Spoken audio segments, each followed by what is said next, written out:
118구 누누기도의 924번째 스가랴 13장 성경을 읽겠습니다. 그날에 죄와 더러움을 씻는 셈이 다윗의 족속과 예루살렘 주민을 위하여 열리리라. 만군의 여호와가 말하노라. 그날에 내가 우상의 이름을 이 땅에서 끊어서 기억도 되지 못하게 할 것이며 거짓 선지자와 더러운 귀신을 이 땅에서 떠나게 할 것이라. 사람이 아직도 예언할 것 같으면 그 낳은 부모가 그에게 이르기를 내가 여호와의 이름을 빙자하여 거짓말을 하니 살지 못하리라 하고, 낳은 부모가 그가 예언할 때에 칼로 그를 찌르리라. 그날에 선지자들이 예언할 때에 그 환상을 각기 부끄러워할 것이며 사람을 속이려고 더럽도 입지 아니할 것이며 말하기를 나는 선지자가 아니요 나는 농부라. 내가 어려서부터 사람의 종이 되었노라 할 것이요. 어떤 사람이 그에게 묻기를 내 발 사이에 있는 상처는 어찌 됨이냐 하며 대답하기를 이는 나의 친구의 집에서 받은 상처라 하리라. 만군의 여호와가 말하노라. 칼라 베어서 내 목자 내 짝된 자를 치라. 목자를 치면 양이 흩어지려니 작은 자들이에는 내가 내 손을 들이리라. 여호와가 말하노라. 이 온 땅에서 3분의 2는 멸망하고 3분의 1은 거기 남으리니 내가 그 3분의 1을 불 가운데 던져 은같이 연단하며 금같이 시험할 것이라. 그들이 내 이름을 부르리니 내가 들을 것이며 나는 말하기를 이는 내 백성이라 할 것이요 그들은 말하기를 여호와는 내 하나님이시라 하리라. 스가랴 13장 시 예루살렘의 정결 함께 읽겠습니다. 죄와 더러움을 씻는 셈이 터져 예루살렘 사람들은 깨끗해지리라. 모든 우상의 이름 싹 지워지고 사람들은 기억조차 못하리라. 거짓 예언자들도 없앨 것이다. 그들이 거짓 환상 부끄러워하며 예언자인 양 털옷도 입지 않고 자신을 농부라고 솔직히 말하리라. 그때에 칼이 주의 목자를 쳐서 그를 죽이면 양떼가 흩어지리라. 양떼 중에서 3분의 2가 몰살하고 3분의 1만 이 땅에 남으리라. 주께서 그 3분의 1도 불 속에 넣어 금은 정련하듯 그들을 정련하면 그제야 그들은 주의 이름을 부르고 주께서는 그들에게 응답하시리라. 스가랴 13장에서 하나님께서 스가랴 선지자를 통하여 그날에 예루살렘을 정결케 하실 것을 약속하고 있습니다. 1절 말씀에 보면 마지막 때에 죄의 결과로 오염된 삶을 씻는 셈이 열릴 것이다 라고 합니다. 한마디로 우리가 죄 씻음을 받을 수 있게 된다는 것입니다. 이렇게 죄 씻음의 셈은 예수님께서 인간의 몸을 입고 이 땅에 오심으로 시작됩니다. 예수님께서 십자가에 흘리신 그 보혈이 우리의 죄를 용서하시는 근거가 되는 것입니다. 히브리서 9장 22절 말씀대로 피 흘림이 없음은 사함이 없다라고 했기 때문입니다. 예수님께서 십자가에서 찔리시고 피를 흘리셔서 그것이 씻음의 셈이 되었던 것입니다. 예수님께서 여신 이 씻음의 셈은 고여있는 웅덩이와 같은 것이 아닙니다. 솟아나는 샘물과 같은 영원히 마르지 않는 능력의 셈입니다. 이렇게 샘솟듯 보배로운 피는 지금도 우리를 용서하시고 새롭게 하시고 정결케 하시는 정화의 능력이 있습니다. 우리가 찬송하는 이 258장 샘물과 같은 보혈은 이 찬양, 이 찬송은 윌리엄 카우퍼라는 변호사가 쓴 곡입니다. 그가 21년 동안 정신병으로 투병하면서 존 뉴턴 목사님을 만나 하나님을 만나게 되고 그의 정신병은 치유되는데 그가 하나님을 위해 무엇을 해야 하는가 생각하다가 하나님께서 주신 이 은혜를 생각하면서 자신의 재능을 발휘해 찬송과 가사를 작사한 것입니다. 그가 세상을 떠날 때 마지막 이런 기도를 했다고 합니다. 주님, 나를 버리지 마소서.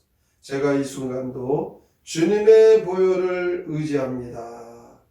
마지막 순간까지 보혈의 능력을 의지하다가 주님 앞으로 평안히 갔습니다. 죄와 더러움을 씻을 수 있는 샘을 여신 하나님께서는 그의 백성들을 정결케 하시기 위해 승리의 그날에는 그 모든 죄의 원인, 그 죄를 제거하시겠다고 약속하십니다. 2절에 보면 죄의 원인인 우상을 이 땅에서 끊어버리시겠다라고 하십니다. 우상이 무엇입니까? 하나님과 우리 사이에 하나님보다 더 사랑하고 더 생각하고 더 의지하는 것, 그것이 우상입니다. 구약시대에는 우상이 눈으로 보이는 것이었죠. 이 신약시대에 와서 보이지 않는 우상을 강조합니다. 골로새서 3장 5절 말씀에 보면 그러므로 땅에 있는 지체를 죽이라 곧 음란과 부정과 사욕과 악한 정욕과 탐심이니 탐심은 우상 숭배니라. 이 죄의 원인인 우상이 하나님과 우리 사이에 있다는 것입니다. 이 사탄 마귀는 그날이 가까워졌음을 알고 최후의 발악을 하고 있습니다. 하나님께 나아가는 성도들을 시험하고 유혹하고 넘어지게 합니다. 사탄 마귀에게 틈새를 주지 않도록 깨어 기도해야 할 것입니다. 말씀과 기도로 늘 무장해야 합니다. 7절 말씀에 보면 하나님께서 하나님의 성도들을 치십니다. 그래서 이스라엘 공동체가 어려움을 당하게 됩니다. 이것은 하나님께서 자기 백성들을 깨끗게 하시기 위한 방법이라고 합니다. 하나님은 성도들을 정결케 하기 위해서 환난 가운데 연단하시는 것입니다. 교회에 핍박이 일어나고 힘들고 어려운 일이 생기면 떠나는 자들이 많이 있습니다. 그런데 이 떠나는 자들, 그들은 어쩔 수 없지만 남은 자들, 그들을 하나님께서는 그들을 통하여 하나님의 일이 이루어지는데 주님을 강하게 붙잡는 성도들을 통해 더욱 놀라운 일들을 하나님이 행하십니다. 8절 말씀을 보면 3분의 2는 멸망당하고 3분의 1이 남아 하나님께서 그들에게 하나님의 일을 이루신다고 합니다. 그 남은 자들이 교회를 지키고 교회를 순결하게 하는 것입니다. 이는 하나님의 공동체를 정결하게 만드시려는 하나님의 계획이 있었던 것입니다. 그러므로 우리는 예수님을 믿는 것 때문에 당하는 환난과 핍박과 어려움을 두려워할 것이 아닙니다. 힘들고 어려울수록 더욱 자신을 돌아보고 자신이 하나님과 관계에서 우상이 되는 것이 있다면 회개하고 하나님 앞에도 가까이 나가며 전군과 같은 그 믿음으로 서야 합니다. 환난이 오면 하나님께서 남은 자들을 뽑고 계시다라는 것, 이것을 기억하고 더 믿음으로 바로 서시기 바랍니다. 하나님의 말씀을 오늘도 우리는 하나님께서 우리를 깨닫게 하시고 우리를 견고하게 설 수 있도록 우리를 이끌어 주십니다. 주님 앞에 오늘도 우리는 더 깨끗해질 수 있도록 보혈의 피공로로 우리의 죄 씻음받음을 기뻐하면서 주님을 의지하고 믿음으로 서셔서 고난과 환난도 맞서고 하나님께서 쓰시기 좋은 저그 같은 믿음의 성도가 되기 위하여 늘 깨어 기도하며 주의 말씀으로 무장하셔서 하나님께서 쓰시고 남은 자가 되어 복된 믿음의 승리자들이 다 되시기를 주님의 이름으로 축원합니다. 아멘. 아멘. 성경의 노래 스가랴 13장 함께 부릅니다.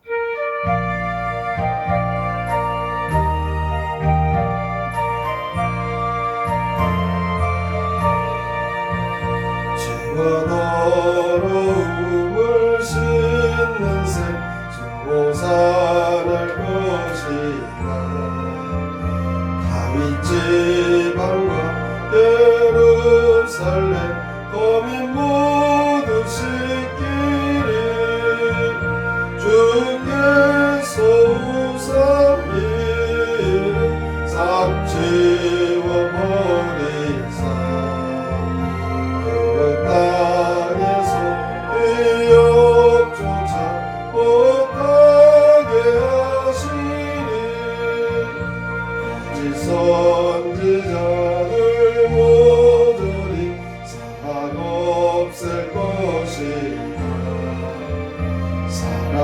속이려고 겉옷을 입는 자도 없으리. 자신을 농부라고 걸어놓으리. 공산초 친구 집에서 생겼다 하리라. 나어서 깨어 주님의 목자를 줄이고 그러면 양떼가 사방에 흩어지고 말리라. 주께서 어린이를 보호해 주시니 사람문의 힘은 죽지만 남은 자 살리라. 주님께서 남은 자들을 물 속에 넣으사 물과 같이 단련하시고 금과 같이 하시리. 주님의 백성 될 자 남은 자뿐이다. 남은 자 여호와 이름 부르며 살리라. 하나님께서는 하나님의 때에 하나님의 백성들을 인도하시는데 환난과 고난 속에 연단하시고 정금 같은 믿음으로 하나님 쓰시기 좋은 남은 자들로 하나님의 그 역사와 하나님의 일을 이루어 가십니다. 오늘도 우리의 믿음의 공동체가 교회가 많이 흩어지고 어려움에 당한다 할지라도 그것을 두려워할 것이 아니라 하나님 앞에 정결한 믿음으로 하나님이 인정하시고 하나님께서 쓰시기 좋은 믿음의 성도가 되게 하여 주시옵소서. 오늘의 말씀을 깊이 생각하고 믿음으로 살기로 다짐하며 함께 동성으로 기도합니다. 하나님 아버지 감사합니다. 오늘도 주옵니다.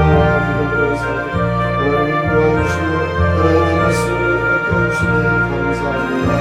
주께서 오늘도 시간의 성전을 통해 그날의 일상을 정결케 하실 것을 약속하십니다. 정결하게 하셔서 누구든지 쉽게 하여 주시고 그 죄를 다 깨끗게 하시고 죄 씻음을 받을 수 있게 하시는 하나님, 죄의 온 우상을 이 땅에서 끊어버리시고 주여 성령을 속하시고 하나님